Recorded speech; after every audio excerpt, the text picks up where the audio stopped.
Kule video elandelayo sizolalela indoda-ke ekhuluma ngamandla ngobuqili kanye ne-corruption abathi yenziwa umongameli. Umlisa-ke lona uveza imicabango yakhe ngokucacile nangokudumala ekhomba izinto nezinto ezithile azenzayo azibona zingalungile. Amazwi akhe abonisa intukuthelo nokudumala kuhle komuntu-ke ongasayimiseli ngokuthula ngayo yonke lento. Hayi bafowethu, bodadewethu, sizwe sikaMthaniya, ma-South African. Hayi, ngiyaqala ukufisa into ebuhlungu kangaka. Ngiyaqala ukufisela izwe lami engazalelwa kulo, iSouth Africa, izwe lomkhulu bami, ukufisela into ebuhlungu kangaka. Yabona manje mina ngiyafisa bafowethu i-BRICS, lamazwe i-BRICS nje lawa afana Brazil, China, Russia. Sengiyafisa nje beyibhome iSouth Africa, beyihlasele. Okubuhlungu ukuthi na iSouth Africa uncamalala wayifaka ku-BRICS. Kodwa nje ngiyafisa beyihlasele nje lapha echopheni, beyihlasele nje hayi yonke indawo, ingxenye ngeleya yaste Western Cape.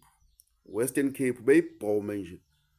Beyibhome nje ibhunqe lapha kakhulu la kugcwele khona abantu bakwa-Israel nase-Ukraine la bagqishene khona. Base beyobhunqisana lapha kule ndawo le ehlala ontamo olukhuni bodwa elapha phezulu beyibhunqise nayo. Ngiyafisa nje impela. Hayi kancane. Beyibhunqise nje yonke le ndawo leyana i-Oran. Konke ne-Western Cape. Ngiyaqala ukufisela izwe lami into ebuhlungu kangaka. Beyibhunqise nje besiklinele le ndawo. Putin, ngiyacela mkhulu, ubhunqise nje le ndawo Western Cape ne-Oran. Khona nelapha eLimpopo nawo ijikjele ehleli ontamo oqinile. Neparlament ngathi ungalilandelisa nalo, kodwa wenze sure ukuthi lento enekhala elikhulu phakathi. Ngoba ngampela asazi sizokwenza njani. Asazi ngampela sizokwenza njani. Uyazi uphathe umholi ombona ukuthi unobulwane, futhi akayifihli lobulwane bakhe. Awungitshele nje uthi abantu bokufika ababe la, ngisho benganama document balungile bebe la, beravaze intela yabantu base South Africa, bathethe abantu base South Africa balikhokhela lelizwe. Kodwa imoto thina singabahlali base-South Africa uma expire singayitheleli uyasibopha, mazona singanamaphepha uyasibopha, uma udrive unganamaphepha uyaboshwa ungwala eSouth Africa. South Africa itekisi, amatekisi abantu ayaboshwa kuthiwa awanamaphemithi. Kodwa uthi abantu bokufika bangaphandle abachanase la eMzansi. Yazi wena usuyasidakela lokho ngampela. Yabona nje wena uyasidakela. Yabona bafowethu, angifuni unikhohlisa. Angifuni ukunikhohlisa. Phela nathi singamaZulu sihlukene kaningi. Uyambona ukuthi uZuma ucabile. Uyabona ukuthi amanye amazulu awacabile. So akusho ukuthi masingamaZulu singabandawonye. uZuma naye ungenye ingxenye yamaZulu. Khona amabhaca, khona amachunu, khona inzula, khona amathonga lapha emazulwini. Kodwa hayi mina I prefer uncamalala bafowethu. I prefer uncamalala ngoba mangizokubuza nje umbuzo owodwa ukuthi wena othi uZondo uZuma umzondelani. Wena nje umuntu oku-underground oZondo uZuma umzondelani uncamalala. Asikhuluma iqiniso. Ngoba phela uncamalala wenza izinto ezinhle zodwa. Lokho kubi enithi wakwenza akakwenzanga, ngani sekuvelile. Sekuveliwe nje ukuthi sekuvelile ukuthi kwakuyisystem ukuthi simzondo. Usamzondelani uZuma. Ngampela sikhuluma iqiniso. Eastern Cape uZuma abantu bamthanda, eLimpopo especially ke wena KZN uma uZondo uZuma umzondelani uZuma. Wenzani uZuma? uZuma wenzeni namaculo yakhe? Kusho ngisho abelungu abamhlophe ukuthi Zuma was better. They prefer Zuma umzondelani uZuma. Zonke into yamagufti wazi ngamagufti wena uyazi ukuthi amagufti ayifike nobani. Uyazi wena amagufti adla malini nomkhohliso eliya system le mali laba ambillion abawasho lapha. Umzondelani uZuma. Kahle asinayo ireason yokuzonda uZuma ngoba kahle siyazi ukuthi bonke abantu abalela iSouth Africa ngeqiniso bakubheca amacala. Manje ukholazi nizowezwa amacala bazomfaka wona. Ohlophe bakhishwe eParliament, bakhishwe emsebenzini yabo, sebebuyisele kuthiwa kwakudlalwa ngabo. wonke umuntu wayekhishwe ile system kaRamaphosa namabhunu akhe usebuyele esikhundleni. Sekuvelile ukuthi kwakuyiplan yokuthi kungaphazanyiswa uRamaphosa ukudayisa izwe edayisela o-Israel, o-Ukraine, o-America nama-resources ethu. Kodwa-ke umuntu esine-proof yokuthi u-corrupt anemzondo uRamaphosa ne-team yakhe kune-proof. Uma ungangibuza ukuthi ngumzondelane ngakubalela uzukhala.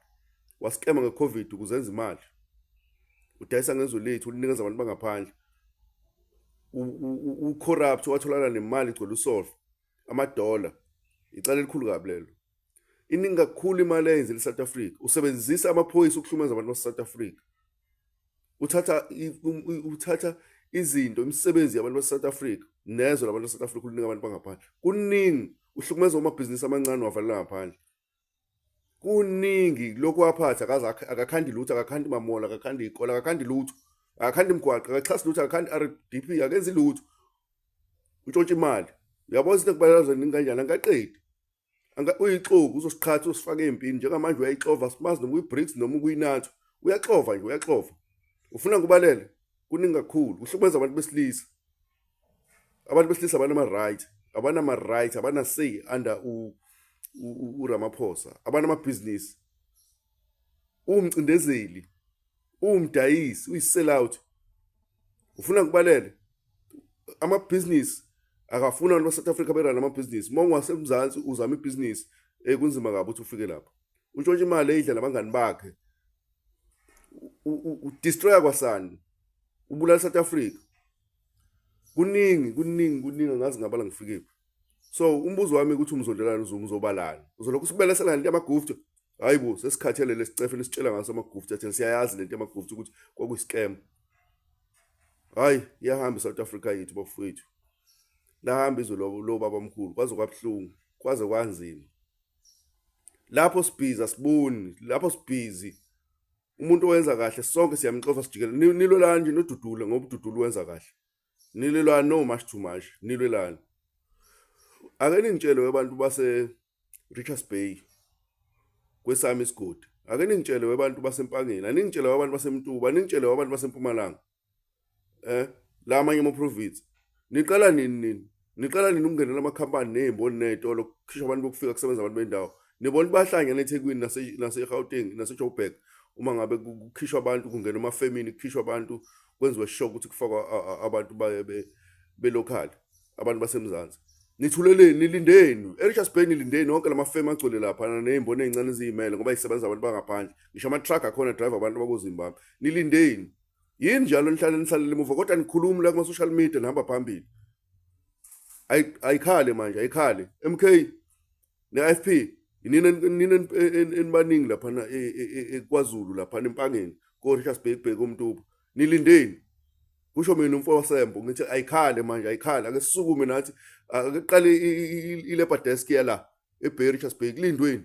Abahambe bonke laba bagundayo balambile abantu abasebenza ingane ezidla ama-drugs o-Richards Bay ko-renke laphana emakhonini. Ufica i-youth idla ama-drugs emakhonini notshwala. Hayi ngoba ithanda izosebenza phi ngoba wonke into ngisho amathende okupheka ukudla amathende okugunda aphethwe amakwerekwere. Ayikhale manje ayikhale kulindweni. Nisabani nilindeni.